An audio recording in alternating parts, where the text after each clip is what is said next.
On a vu des influenceurs prendre position. Hier, j'ai vu beaucoup de personnes qui ne s'intéressent pas à la chose politique, des créateurs de contenu qui ont commencé à jubiler. Oh, le pays est jaune, oh, tout. Eh bien, je commence par là. Dès la prise de pouvoir de Paul Biya, nous allons demander au ministère des Postes et Télécommunications de mettre une taxe sur toute personne qui crée un contenu sur TikTok, il paye. Si tu ne payes pas en bloc, il faut que le TikTok soit payant. Alors voici un journaliste qui lui aussi a décidé de suivre la démarche du ministre de l'administration territoriale au Cameroun et de menacer les Camerounais.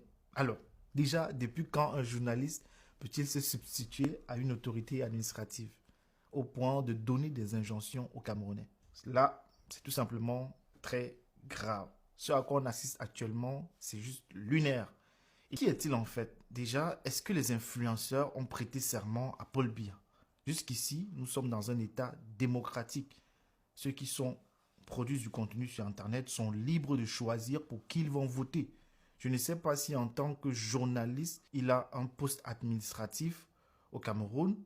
En tout cas, vous me le direz en commentaire. Ce que je sais apparemment, c'est que c'est un journaliste des réseaux sociaux qui, de surcroît, se permet de menacer les Camerounais. Et justement, venons-en à ces menaces. Parce qu'il faut qu'on décortique point par point ce qu'il a dit. Non pas pour défendre une personne en particulier, mais pour rappeler que la loi, si elle existe, elle s'applique à tous les Camerounais. Pas seulement à ceux qu'on peut viser ou intimider.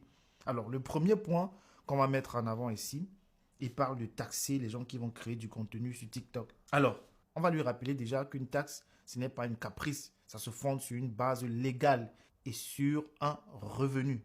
On paye une taxe quand on gagne de l'argent, quand on vend un produit ou un service. Mais dire que si tu postes une vidéo, tu payes une taxe, ça n'existe nulle part. Déjà que nous payons Internet, nous payons l'électricité, nous payons des forfaits téléphoniques et toutes ces factures-là incluent déjà des taxes. Et puis, existe-t-il un pays au monde? Il a parlé de la Côte d'Ivoire. Il n'y a aucun pays où les citoyens ont une taxe juste pour avoir posté une vidéo sur TikTok ou autres médias sociaux. Ça n'existe nulle part. Ensuite, il parle de zéro tolérance. Genre, les Camerounais profitent de la tolérance administrative des Biya. Déjà, je vais lui rappeler que la rigueur, ce n'est pas crier fort et de menacer tout le monde.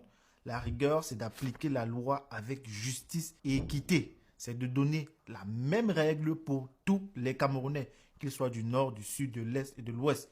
Si un vendeur n'est pas en règle, il y a une procédure normalement. On ne peut pas se réveiller le matin et dire on va casser tout, on s'en fout. Sinon, on n'est plus dans la rigueur, on est tout simplement dans l'arbitre.